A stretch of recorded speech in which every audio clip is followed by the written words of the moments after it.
여러분, 이 공룡은 박치기 공룡이에요. 두 마리가 지금 왜 박치기를 하고 있을까요? 공룡을 좋아하는 아이가 있는 시청자라면 지금 어떤 공룡을 제가 말씀드리고 있는지 아마 눈치채셨을 겁니다. 두꺼운 머리 도마뱀이라는 이름을 가진 파키케팔로사우루스입니다. 파키케팔로사우루스.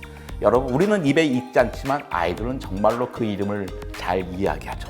놀라울 정도입니다. 아이들은 공룡 과학자들보다 공룡 이름을 더 많이 알고 있잖아요. 파키케팔로사우루스는 백악기 후기 북아메리카에 살았던 초식 공룡입니다. 몸무게는 450kg, 키는 4.5m 정도 되는 중간 크기의 공룡이죠. 그런데 머리뼈 위에 뭔가 헬멧을 쓴 것처럼 불쑥 솟아올라 있습니다. 머리에 곤봉을 달고 다니는 것처럼 두꺼운 머리뼈가 있는 거죠. 이 두꺼운 머리뼈의 용도는 과연 무엇일까요? 남해안에 유명한 공룡박물관이 있는데요. 제가 거기 갔을 때 공룡박물관의 해설사 선생님이 이렇게 설명하시더라고요. 여러분, 엄마랑 아빠랑 여러분 사랑하시죠? 엄마와 아빠끼리도 둘이 사랑해요. 근데 둘이 사랑할 때 어떻게 하나요? 네, 맞아요. 엄마와 아빠가 서로 뽀뽀하시잖아요. 지금 이 두 공룡이 박치기를 하고 있는 것은 사랑을 한다고 고백을 하는 겁니다. 라고 설명하시더라고요. 조금 이상하지 않습니까?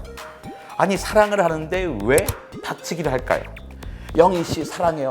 철수 씨 저도 사랑해요. 빡! 이런 거 안 하잖아요. 말도 안 되는 설명입니다.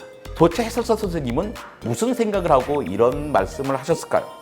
공룡의 사랑에 빠져서 박치기를 했을 리가 만무하잖아요. 지역에서 관광 해설을 하시다가 갑자기 박물관에 배치되시는 바람에 나오는 어처구니 없는 해설인 것 같습니다. 안녕하세요, 안산 시민 여러분. 저는 오늘 책 안 보고 뭐하니의 과학책편을 맡은 국립과천과학관에서 일하고 있는 이정모입니다. 저는 공룡 연구가가 아닙니다. 그냥 생화학자였죠. 지금은 그냥 공무원이고요. 아마 공룡을 좋아하시는 자녀가 있는 분이라면 저 아실 수 있습니다. 여러분의 자녀들은 저 정말 잘 압니다. EBS에 보면 변박이 공룡 대백과라고 하는 26부작짜리 다큐멘터리 프로그램이 있었거든요. 제가 거기를 진행했기 때문에 다 알아요. 낮에는 길거리에 지나다니지도 못할 정도로 초등학생들이 저를 아주 사랑합니다. 제가 굳이 이런 자랑을 하는 이유는 제가 비록 공룡학자는 아니지만 나름 공룡에 대해서 잘 알고 잘 설명하는 사람 가운데 하나니까 제 말씀 좀 한번 들어보세요 라는 뜻입니다. 저는 지금 국립과천과학관에서 일하고 있지만 그전에는 서대문구에 있는 서대문 자연사 박물관에서 일했습니다. 거기서 5년간 일했는데요. 서대문 자연사 박물관에서 일하면서 도슨트 활동을 많이 했습니다. 도슨트란 박물관과 미술관에서 관람객들에게 여러 가지 전시물들을 자세하게 설명해 주는 사람을 뜻하죠. 쉽게 말해서 전시 해설사쯤 됩니다. 근데 굳이 도슨트라고 하는 외국어를 쓰는 데는 이유가 있죠. 앞서 소개한 박치기 공룡에 대한 설명처럼 엉터리 안내를 하는 분들과는 좀 다르다. 우리는 일정한 지식을 가진 안내인이다라는 뜻으로 구분해서 쓰는 말이기도 합니다. 그렇다면 박치기 공룡, 즉 파키케팔로사우루스는 왜 박치기를 하는 걸까요? 잘 모르면 지금 살고 있는 동물들에서 그 이유를 살펴보면 됩니다. 암컷에게 선택받기 위해서 박치기를 하는 사냥이 아마 같은 이유로 박치기를 한 게 아닐까요? 실제로 어린 파키케팔로사우루스의 머리뼈는 얇습니다. 자라면서 점점 두꺼워져요. 또 파키케팔로사우루스의 머리 화석뼈를 분석해보면 5마리 가운데 1마리꼴로 염증의 흔적이 나타났습니다. 그래서 아이디어가 나온 게 바로 박치기인 거죠. 이게 사랑해서 뽀뽀하는 것이라는 설명보다는 훨씬 그럴싸하지 않나요? 암컷에게 짝짓기 하기 위한 수컷끼리 꽝 박치기를 한 겁니다. 물론 박치기에서 이긴 수컷이 암컷을 차지하지는 못합니다. 암컷이 이긴 수컷을 선택해주면 고마운 거죠. 항상 그렇거든요. 수컷은 암컷을 차지하지 못합니다. 선택은 암컷이 하는 거예요. 이렇게 자연에서 이야기해 주는 겁니다. 많은 책에도 저와 같은 설명을 합니다. 하지만 여기에서 그치면 과학이 아닙니다. 과학은 조금 더 나가야 됩니다. 과학자들이 시뮬레이션을 해봤습니다. 머리뼈가 두꺼워서 박치기를 했을 것 같기는 한데 서로 돌진하여 꽝 부딪힐 경우 머리뼈가 부서질 수 있다는 결론이 나온 거예요. 충격을 흡수할 만큼의 어떤 적절한 신체 기관이 없는 겁니다. 또 목뼈가 일자형이 아니라 S자로 휘어 있어요. 새들처럼. 그래서 박치기의 충격으로 목이 부러질 위험도 있습니다. 아무리 짝짓기가 중요하다고 해서 게다가 박치기에서 이겼다고 해서 암컷에게 선택된다는 확신도 없는데 목숨을 걸 이유는 좀 없지 않을까요? 그렇다면 다른 가능성도 열어두어야겠죠. 여기까지 이야기해 준 사람이 바로 도슨트입니다. 과학적으로 설명하지만 지금까지 알고 있는 것을 진리라고 여기지 않고 대신 잠정적인 답일 뿐이다 라고 여기는 과학적인 자세로 공룡을 소개하는 만화책이 있습니다. 이 책이죠. 만화로 배우는 공룡의 생태가 바로 그것입니다. 제가 오늘 지금부터 여러분에게 이 책을 소개하려고 합니다. 만화책이라고요? 우습게 보시는 말아주시기 바랍니다. 실제로 곳곳에 작가의 유머 코드가 숨어 있기는 합니다. 그런데 아주 진지한 책이에요. 실제로 우리나라의 모든 공룡 과학자들, 생태학자들이 이 책을 최고의 공룡책이라고 인정하고 있습니다. 생태학자 최예천 교수님의 추천서를 읽어볼까요? 공룡에 관한 학습 만화로 이보다 더 탁월한 책을 본 적이 없다. 공룡 모형을 양손에 쥔 채 그 길고 어려운 이름을 줄줄 꿰던 아이였다가 어느새 훌쩍 커버린 모든 애 어른에게 이 만화를 권한다. 재미와 배움을 한꺼번에 얻을 것이다. 그렇다면 데이노케이루스의 정체를 밝혀서 세계적인 공룡학자로 이름을 날리고 있는 우리나라의 공룡학자 이용남 교수님은 이 책을 어떻게 평가하셨을까요? 만화는 가볍다는 선입견을 산산이 무너뜨린 훌륭한 과학책이다. 공룡에 대한 최신의 내용을 광범위하게 다루지만 과학과 유머가 잘 섞여 책을 읽는 동안 라떼 한 잔을 마신 듯한 행복감을 느꼈다. 과학은 재밌어야 한다는 사실을 꿰뚫은 저자가 공룡의 생태라는 주제로 과학 대중화의 길을 제시한다. 미래의 공룡학자뿐만 아니라 미래의 고생물학자와 과학자들을 위한 필독서이다. 책을 쓰고 그린 김도윤 작가는 생태학자도 아니고요. 공룡학자도 아닙니다. 곤충학자이자 유명한 만화가죠. 저는 그가 곤충학자인 것도 최근 몇 년 전에 알았습니다. 그의 SF 만화 오디세이의 열렬한 팬이었거든요. 우주 SF를 그리는 만화가였습니다. 갈로아라는 필명으로 아주 인기를 누리던 만화분입니다. 최근에는 본격적인 과학 만화를 그리고 계십니다. 만화로 배우는 곤충의 진화, 만화로 배우는 공룡의 생태, 그 다음에 수학 만화책이죠. 숙녀들의 수첩은 과학 대중화 운동을 하는 과학 커뮤니케이터 사이에서 열광적인 호응을 얻어냈습니다. 그는 과학계에서 큰 사랑을 받고 있는 젊은 과학자이자 만화가죠. 이 책이 나오기 전까지 최고의 과학 대중서였던 공룡 열전을 쓴 젊은 과학자 박재영 연구원은 만화로 배우는 공룡의 생태에 대해 이렇게 이야기해요. 어릴 적 좋아하던 공룡을 잊으셨나요? 공룡은 지겹다고요? 그럴 리가요. 이 책을 한번 펼쳐보세요. 공룡과 다시 사랑에 빠질 거예요. 8살 되기만 공룡과 사랑에 빠지란 법은 어디에도 없으니까 일독을 권합니다. 그 전까지 오나서 가장 많이 팔리던 책이요. 바로 공룡 열전이었습니다. 공룡 열전이 나오자마자 그 책이 안 팔리고 이 책이 많이 팔리고 있어요.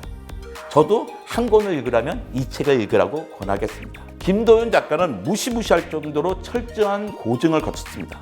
만화가에게 앞서서 과학자이기 때문이죠. 김도윤 작가는 특유의 패러디와 드립을 그대로 녹여내면서도 책에 등장하는 온갖 공룡의 묘사에는 직접 검증한 디테일을 담았습니다. 티라노사우루스의 팔의 모습과 각도, 어린 트리케라토스와 다자란 트리케라토스의 뿔의 모습의 차이, 간단한 한 컷의 고증을 위해서 온갖 공룡 관련 도서와 논문을 섭렵했습니다. 또 김도윤 작가는 웹툰을 그리는 도중에 직접 보기 위해서 이탈리아를 찾아가서 베네치아와 밀라노의 자연사 박물관을 보고 왔습니다. 볼로냐의 동물학 박물관, 피렌체의 지질고생물 박물관, 그 다음에 저도 못 가본 비인의 자연사 박물관을 직접 가서 보고 사진을 찍고 자료를 모았습니다. 최신 연구에 기반한 고증이 드립, 패러디와 조화를 이루면서 만들어진 만화가 바로 만화로 배운 공룡의 생태입니다. 쉽고 재밌게 읽을 수 있는, 볼 수 있는 웹툰 형식의 교양서지만 이 책을 마냥 가볍게 볼 수만은 없습니다. 우리가 잘 알고 있다고 생각하는 공룡의 모습이 과연 진짜일까요? 과학은 진리가 아닙니다. 진리가 필요하신 분들은 철학자를 찾아가시든지 절이나 교회에 가셔야 되죠. 신학자와 스님과 상담을 하셔야 됩니다. 과학자는 진리를 모릅니다. 과학은 의심에 대한 잠정적인 답을 알려줄 뿐이죠. 공룡에 대해서도 마찬가지로 모든 것은 진리 마냥 정확하게 알지 못합니다. 절대로 알 수가 없죠. 본 사람이 없잖아요. 영화나 다큐멘터리에 소개된 공룡도 실은 가장 정확하고 정교하다고 생각한 공룡의 모습을 모델링하여 복원한 겁니다. 하지만 이 모델링이 과거의 모델링과 지금의 모델링이 완전히 달라요. 1954년 일본에서 개봉한 괴기 영화 고질라 있지 않습니까? 고질라에 등장하는 고질라의 모습은 그 당시까지는 공룡학자들이 가장 정교하다고 생각한 티라노사우루스의 모습을 토대로 한 겁니다. 당시 공룡학자들이 상상했던 티라노사우루스는 몸을 고추 세우고 있었어요. 허리를 펴고 꼬리를 땅에 질질 끄는 굼뜬 모습이었습니다. 그렇게 그 모습을 따서 고질라가 나왔는데 1993년에 개봉한 쥐라기 공원에서는 티라노사우루스가 앞을 향해 서 있고 꼬리를 바짝 세우고서 날렵하게 날아가잖아요. 1편에서는 시속 70km로 띠차를 쫓아갑니다. 2편에서는 시속 30km로요. 겨우 사람을 쫓아가요. 3편에서는 아예 뛰지를 못합니다. 그리고 다른 공룡에서 잡아먹히기도 하죠. 왜 이렇게 바뀌었을까요? 공룡에 대한 우리의 지식이 계속 바뀌었기 때문입니다. 마찬가지로 지금 우리가 알고 있는 공룡의 지식도 변하겠죠. 우리가 알고 있는 공룡의 모습도 영원한 게 아닙니다.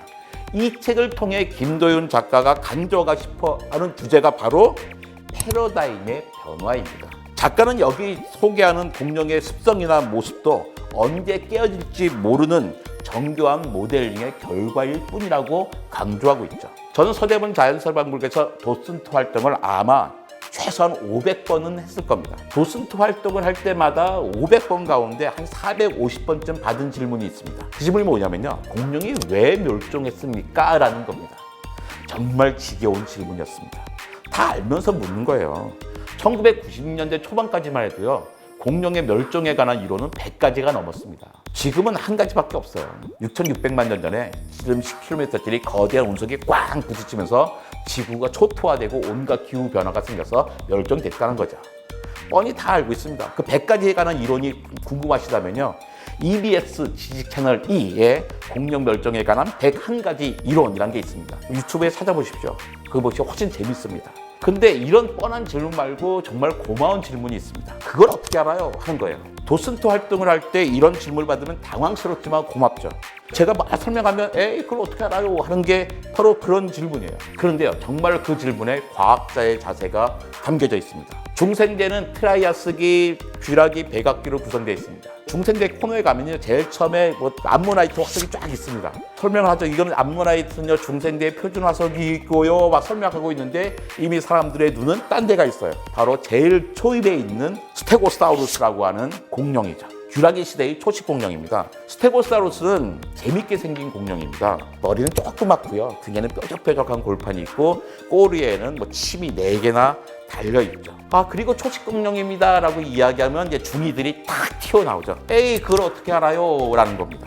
처음에는 그런 삐딱한 자세에 당황했지만 금세 그런 삐딱한 자세를 좋아하게 됐잖아요. 그들이 초식 공룡이라는 걸 아는 데는 몇 가지 단서가 있습니다. 중요한 단어는 바로 골반입니다. 공룡학자들이 가장 좋아하는 그 공룡 화석 부위가요. 두개골하고 골반이에요. 두개골과 골반만 있으면 이 공룡이 새로운 공룡인지 아닌지 쉽게 알 수 있거든요. 사실 다리뼈, 갈비뼈, 꼬리 이런 건요. 다 그거예요. 큰 차이가 보이지 않습니다. 근데 초식 공룡과 육식 공룡은 골반이 근본적으로 다르게 생겼습니다. 초식 공룡은 골반이 뒤쪽을 향해 있어요. 창자를 위한 커다란 공간을 확보해 놓은 거죠. 여러분, 풀과 고기 가운데 어떤 게 소화가 잘 될까요? 혹시 풀이라고 생각하시는 분들이 있을 텐데요. 고기가 훨씬 소화가 잘 됩니다. 소, 염소, 노루 같은 초식 포유류 동물들이 되새김질 하잖아요. 왜 되새김질 할까요? 소화가 안 되니까 자꾸 되새김질을 하는 거죠. 그러니까 초식 공룡들은 소화가 안 되기 때문에 기다란 창자를 확보해 놔야 되는 겁니다. 그래야 소화가 잘 되거든요. 두 번째 단서는 이빨입니다. 고기를 썰어서 먹는 이빨과 풀을 씹어서 먹는 이빨은 다르게 생겼잖아요. 그리고 초식 동물의 위장에서는 위석이라고 하는 돌멩이가 나와요. 이빨로 다 소화를 못하니까 돌멩이를 먹어서 돌멩이로 갈아서 풀을 소화시키는 거였습니다. 세 번째 특징은 두개골의 크기입니다. 초식 공룡은 머리가 작습니다. 작은 소형 버스만한 스테고사우루스가요, 두뇌 크기는 호두 한 알만 합니다. 되게 작죠. 아니 가만히 서 있는 나뭇잎 훑어먹는 스테고사우루스가 괜히 머리를 크게 할 필요가 없습니다. 뇌는 몸에서 차지하는 부피는 작지만 엄청나게 많은 에너지를 소비하거든요. 육식 공룡들은 상대적으로 뇌가 큽니다. 공룡을 볼 수 있는 곳은 많습니다. 하지만 단 두세 시간 동안에 자연사의 흐름을 자연스럽게 파악할 수 있으면서도 세심하게 전시한 곳은 그렇게 많지 않습니다. 제가 전 세계 자연사 박물관 수없이 가봤는데요.